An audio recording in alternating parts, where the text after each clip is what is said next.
Alright, so what's going on, guys? Today I'm going to be doing my valves, and yeah, they need to be done. They're kind of clappy. I've been meaning to do them for a long time, and the day I went to go film them, like 2 months ago, I didn't have the key to my lug nut, so I had to wait, and then I ended up just putting it back. So today I'm going to do it. I'm going to start the day off with this though, because it needs to get done. All you have to do, take your valve cover bolts off, pull your plug wires out, just remove the valve cover, get yourself some feeler gauges right here, and if you don't have the special tool for it, I don't even know what it's called, feeler gauge tool, or not feeler gauge tool, the valve lash tool or something, you can just use a wrench and a screwdriver.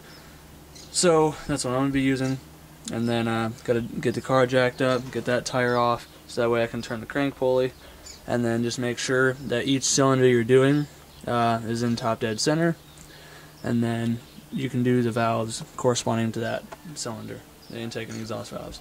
But I mean, it's a lot simpler said than done, I guess. It's not a very complicated task to begin with, but I'll do my best to do it. And keep in mind that I've never actually done my valves before. I know how to do them, I've just never physically done them, and I know it's not something that you can explain to somebody.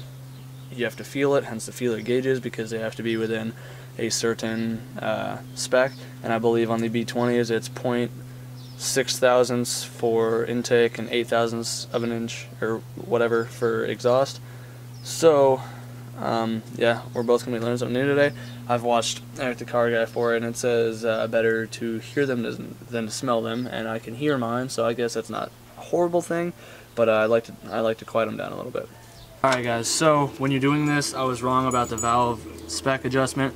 For intake, it's going to be anywhere from 3 thousandths to 5 thousandths, so somewhere around 4 thousandths is going to be perfectly fine. And then also for exhaust, it's going to be from 6 thousandths to 8 thousandths, so I'm going to do it right in the middle at 4 and 7. Bam. Got it up. So, also another thing to note is when you're doing this, make sure your engine is cold. I just ran it for like maybe 2 minutes to get it up on these blocks, so that really shouldn't affect it too much. But just to be safe, I'm going to give it a little bit longer to cool down, pull the cover off, and then go to work. So when you're actually doing it, you're going to want to do it in the car's firing order, so going by cylinders 1, 3, 4, and 2. Make sure each cylinder is in top dead center. And then when you're rotating the engine, do it counterclockwise. If you go clockwise, you can skip a tooth and jump timing. So me, I have to do it by the crank because I don't have power steering, so I can't do it by the power steering pulley.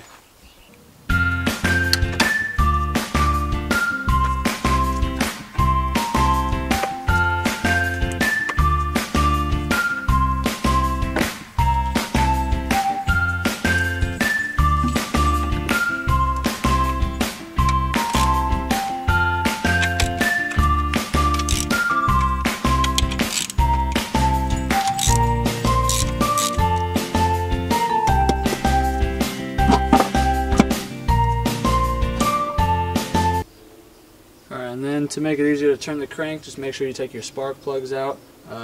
Use a 5/8 spark plug socket or whatever, or a 16mm socket, and a magnet. So the easiest way to find top dead center, obviously, is spin the crank until the markings on the cam gears are facing upwards. But then also, just to be double sure, you can stick a screwdriver right down in there, and then when it comes to the top of the compression cycle, the screwdriver will be at its highest point. And if you don't have a screwdriver long enough, you can also use a spark plug, like a compression tester thingy, screw it down in there and strap a balloon to the end of it, and when it's blown up, then that's the end of the compression cycle. Alright, so like I said, be sure to go counterclockwise, so that way. Alright, so they're just about facing up right now. Let's go check with the screwdriver. Alright, so drop it in there, and it's pretty high up, so I'll just play with it a little bit and see where it sits.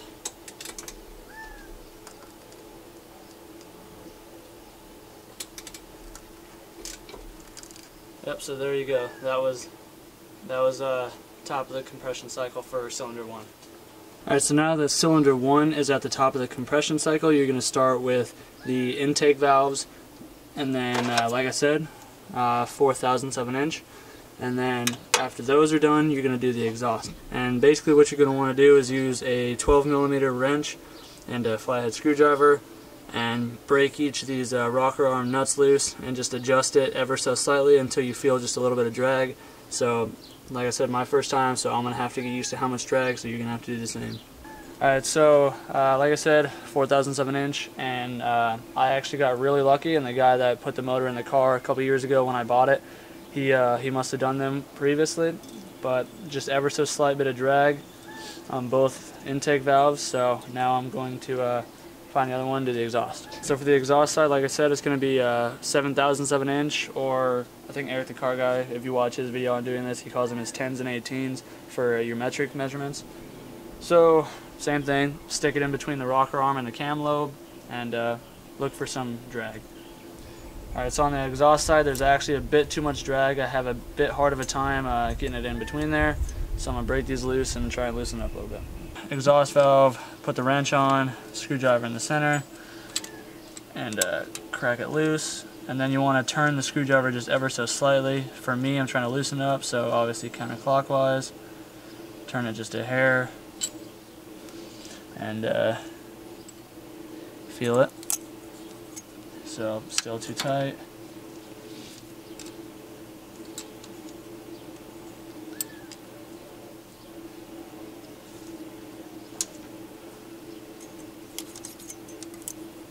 Getting better, almost there, but yeah, this is completely trial and error. Like I said, you just gotta kind of play with it for a while.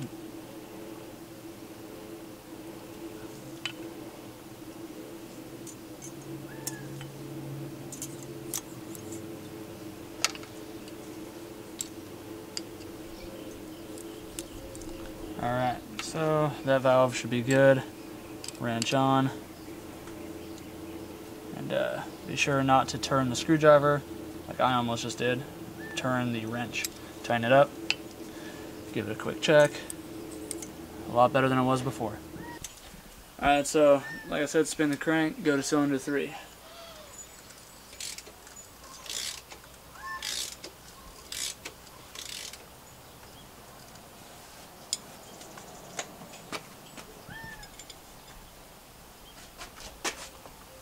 Alright, so cylinder 3, easiest way to find it is when I said your up arrow is going to be top dead center, like facing up for cylinder 1, cylinder 3 is going to be in the 9 o'clock position, cylinder 4, which is next, is going to be in the 6 o'clock, and cylinder 2 is going to be in the 3 o'clock. So, as you can see, the screwdriver is all the way up, and the cam is reading at a 9 o'clock position.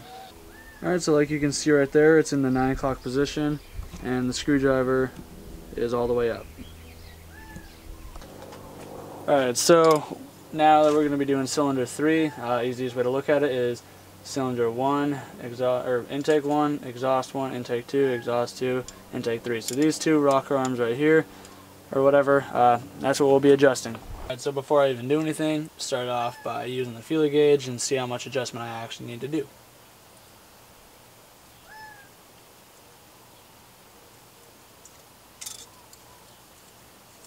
Alright, again, mine are actually in spec. They definitely feel good. And so I'm going to check the exhaust valves, see how those feel.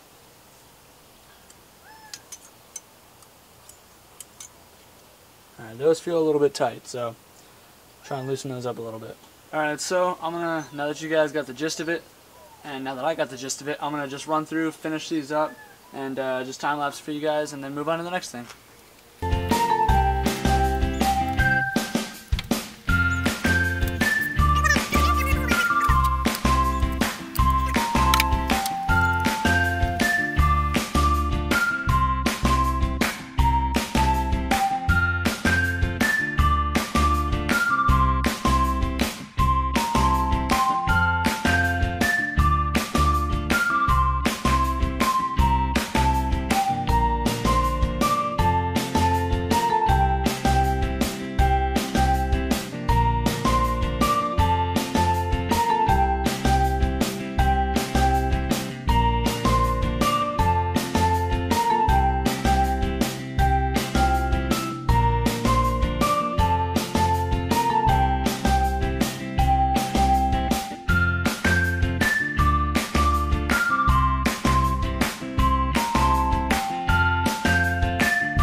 Okay, so I just went and gave it a once over, went through each cylinder again just to double check that they were that they felt good and to double check the tightness of them. So now that that's all good, I'm gonna throw the valve cover back on, get it all done, start it up, and hopefully it sounds a little bit quieter, but if not, I'll at least know that they're in spec now.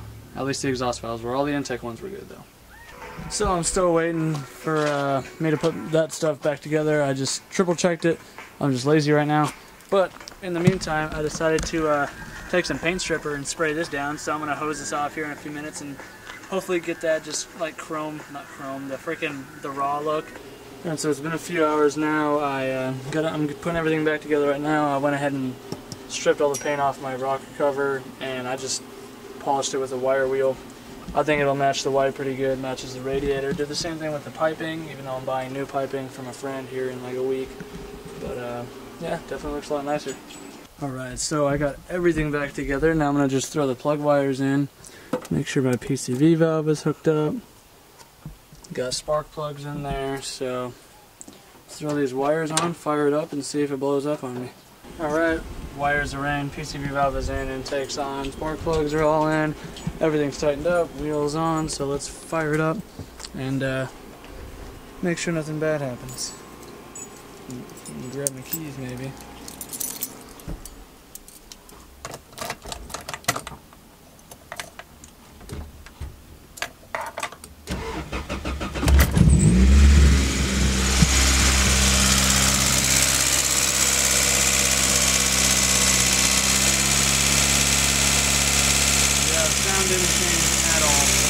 Alright, so now that I somehow got oil all over my collar, second time didn't do much different. It's really noisy, and using the stethoscope thing, it sounds like it's coming from like around cylinder 4. So now I gotta wait a while for it to cool down because I let it fully warm up to see if it would go away, and it didn't. So hopefully third time's a charm. I'm not gonna do that in this video, so hopefully the next video it'll be quieter. So I'm gonna have to wait till later tonight, maybe tomorrow, to do this. Not too sure, but other than that, guys, I hope you enjoyed the video. Wasn't anything crazy, but needed to get done. So other than that, yeah, subscribe if you haven't already. Be sure to drop a like, comment, click the bottom of the screen for my last video, click the top of the screen to subscribe, and I'll see you guys for the next one.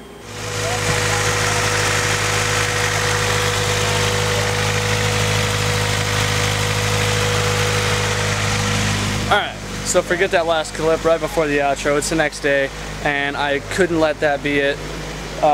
Somebody on Instagram, give me a sec, let me find his name. I don't know if he watches my videos or not, but if you do, thank you so very much for giving me a clear explanation on exactly how tight to have the valves.